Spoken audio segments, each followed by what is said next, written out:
Welcome back to another episode of Smooth Brain EDH. We make the smoothest plays with the biggest brains. This week, we got some of the new commanders from Bloomburrow to show you all. So let's see what everyone brought to the table. First up is Logan on Gev Scaled Scorch. This Rakdos deck is focused around lizards, using Gev as a way to deal incremental damage and buff up Logan's scaly scoundrels to beat down opponents. Next up is Caden on Baylen the Haymaker. This Naya deck is all about tokens, using Baylen as mana advantage, card advantage, and as a beat stick in the command zone. Why this card does so much, I will never know.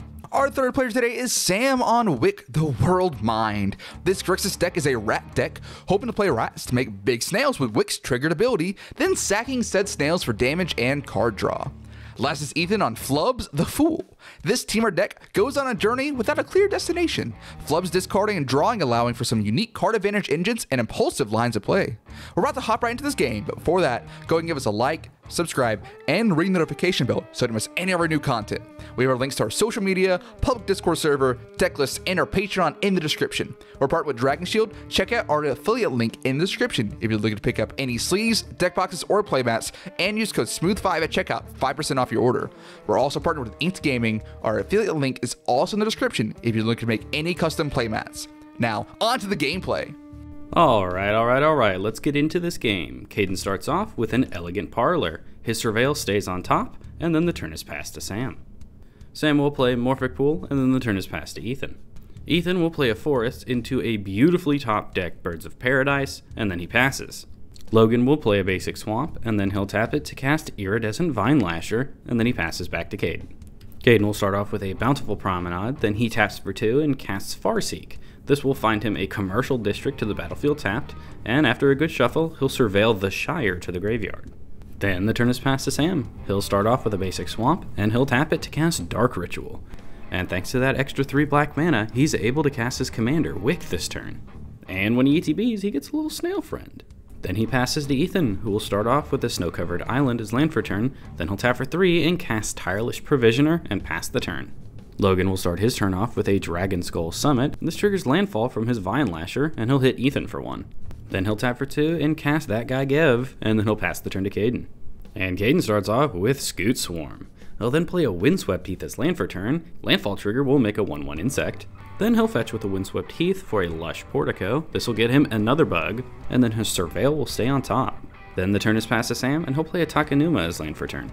He'll then cast Nezumi Grave Robber. Wow, I have not seen these flip cards in a while. And when it enters, his snail will get a 1/1 counter. After this, Sam will move to combat, and he swings for 2 commander at Ethan, who will not block. And then the turn is passed to Ethan. And he'll start off by tapping for 3 and casting Kodama's Reach. This will find a basic mountain to the battlefield tapped, and then a snow forest to his hand, which he will play as land for turn, and this will trigger landfall twice so he gets 2 treasure tokens.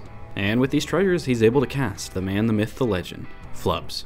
And with Flubs now out, Ethan will play Ketria Triome as his second land drop and make another treasure token off landfall. He also has to discard off Flubs, so bye-bye Glinthorn Buccaneer. The turn is then passed to Logan, and he'll start off with a Haunted Ridge as land for turn, and landfall damage is pointed at Sam. He'll then tap for 2 and cast Steam Path Charger. Gev trigger is pointed at Ethan, and then when it enters the battlefield, it'll get 2 1/1 counters because 2 opponents lost life this turn. He'll then cast a Changeling Outcast, and what do you know, that's a lizard. So 1 damage is dealt to Caden, and it will enter with 3 1/1 counters. The turn is then passed to Caden, and he starts off with Yavimaya Cradle of Growth as land for turn. Scoot Swarm will trigger, making him another bug, and then he'll tap for 2 and cast Nature's Lore. This will find Temple Garden, which enters tapped. And what do you know, that's his 6th land, so the copy token is pulled out. Anyways, after this, Caden will cast his commander, Baylen the Haymaker. He'll pass the same after this, but unfortunately he will miss a land drop and just pass the turn to Ethan. And Ethan will tap for 5 and cast probably one of the best cards in his deck, Lier, Disciple of the Drowned. And his cast trigger will discard Azusa. After this, he'll cast a Nature's Lore, and the Flubs trigger will discard Containment Construct. Nature's Lore will find him a basic forest, and Tireless Provisioner will make him a treasure. Ethan is now officially empty-handed, so he'll use that forest and treasure to flashback Nature's Lore, and Flubs will draw him a card. This time it'll find him a tap Stomping Ground, and he gets another treasure. Then the turn is passed to Logan.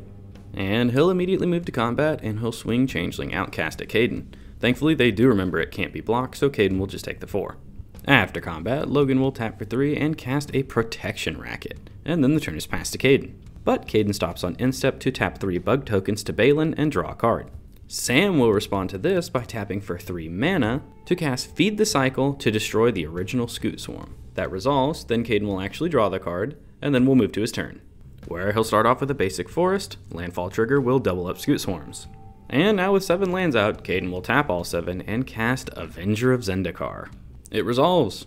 Not that it couldn't, spells can't be countered. Anyways, when it ETBs, he makes 7 plant tokens. Caden will then activate Baylen twice to tap 2 tokens and float 2 mana. He'll use this mana to cast Talisman of Unity. And then the turn is passed to Sam, where he'll start by tapping for 3 and casting Karumonix, the Rat King.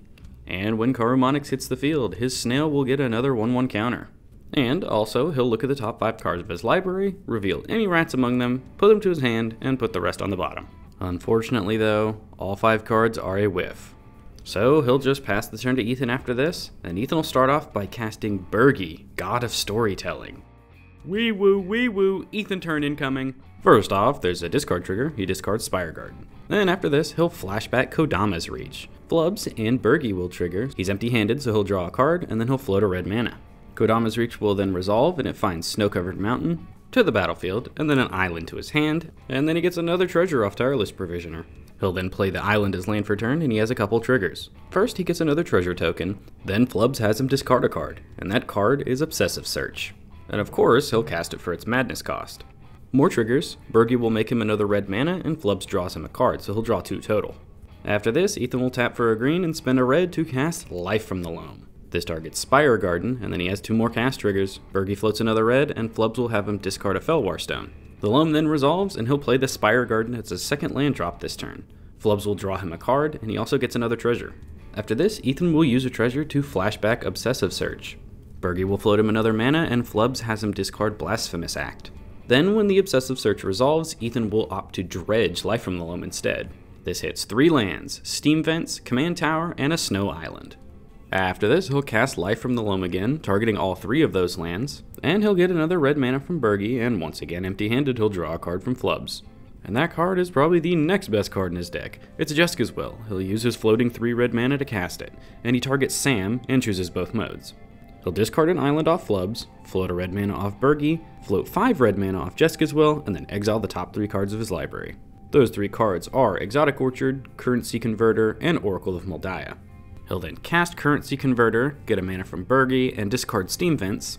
He'll then use 3 red and crack a treasure to cast Oracle of Moldiah. Birgi makes another red, and he discards Command Tower, and he will exile it to Currency Converter. Oracle of Moldiah will reveal a Misty Rainforest, and since he has a 3rd land drop thanks to the Oracle, he'll play it as his 3rd land drop for turn. Triggers, he gets another treasure token, and there's a Frontier Bivouac on top. He's empty-handed and doesn't want to draw that, so in response to that trigger, he'll fetch with his Misty Rainforest.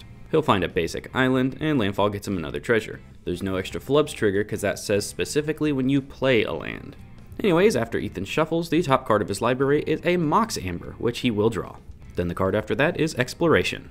After this, Ethan will activate Currency Converter to put the Command Tower into his graveyard and make another treasure. He'll then free cast his Mox Amber, which will draw him a card off Flubs and make him another red mana. Top card is now Rejuvenating Springs. After this, he'll cast Explore, and he'll make another mana and draw another card off Flubs. And Inti is drawn off the Explorer's draw. He has a 4th land drop, and top card is Phial of Galadriel. That 4th land drop will be the exiled Exotic Orchard, and he discards Rejuvenating Springs. Then he'll cast Inti. Flub's trigger will draw Phial of Galadriel, and he gets another red mana. And if I'm not mistaken, a few Inti triggers are missed. This is a very complicated board state. Then top card is Frontier Bivouac again. After this, Ethan will cast the Phial, and he'll draw a card and get another red mana. Top card is now, Doc Orlok. And to get him, Ethan will flashback Explore, and he'll discard the Bivouac, and also get a red mana. Top card is Lotus Petal. After this, Ethan will tap for 2 and cast the Doctor. He is empty-handed, so thanks to Phial of Galadriel, he'll draw 2 off Flubs now and get another red mana. Caden decides to respond now by tapping 3 tokens to draw a card. There are no responses after that, so Ethan will draw his 2 cards and get his mana.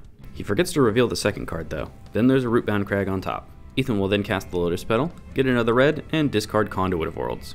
He is now empty-handed and still has 1 more land drop, so he'll play the Rootbound Crag off the top of his library and draw 2. And get a treasure. He draws Mystic Redaction and Laboratory Maniac. That's 2 win cons. And top card is Ancient Grudge. He'll then cast Mystic Redaction, discarding Laboratory Maniac. Caden then decides to tap 3 more to draw another card in response. He's got nothing though, so Ethan will continue and he forgets the Burgy mana, but he remembers the NT trigger. So Ancient Grudge is exiled. Top card is Dryad of the Elysian Grove, and then Ethan will cast the Ancient Grudge for 1 mana targeting Caden's Talisman. Burgy trigger floats a mana, and Flubs draws Ethan 2, the Dryad, and an unknown second card. Stormcarved Coast on top. Then Caden will float a white off his Talisman. Unknown second card was a Conspiracy Theorist. Ethan will cast it, and float a red mana, and discard Dryad of the Elysian Grove. And the land on top is exiled by Inti. Top card is now Uro, Titan of Nature's Wrath. Oh yeah, and Mystic Redaction mills his opponents for 2. Ethan will then flashback Ancient Grudge, targeting his own currency converter, and this will get him another red and draw him 2. Uro and an unknown second. Lotus Cobra on top. I'm just gonna start saying triggers from now on. Anyways, he casts Uro, triggers, discarding Breeding Pool, triggers from discarding, top card is Beseiju, and then Uro enters the battlefield. He'll draw a card, gain 3 life, and then sacrifice Uro. Also, he actually draws 2 thanks to the file. Second card was Aerith. Top card is Surly Badger Sore. And he declines to put a land in, by the way. After this, he'll cast Aerith, Tormented Prophet. Triggers, discarding Beseiju, and then triggers off of discarding. Top card is now Tatiova. So yeah, this is about to get funky.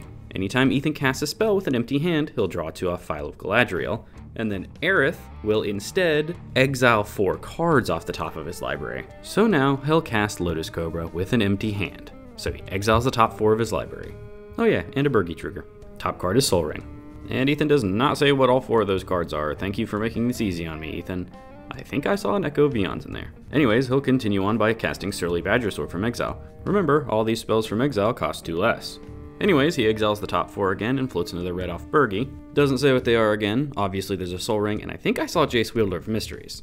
Anyways, he'll free cast the Soul Ring and exile the top 4 cards off of his library. There's an Arcane Signet in there, which he can cast for free and repeat the process. I saw an Exploration, which he'll cast and exile the top 4 again. This exiles Mystic Retrieval, Blended Reclamation, Library of Lang, and Summer Bloom. The library is just a free exile the top 4 again, so he'll do that. This hits Underworld Breach, a Forest, Growth Spiral, and a Snow-Covered Mountain.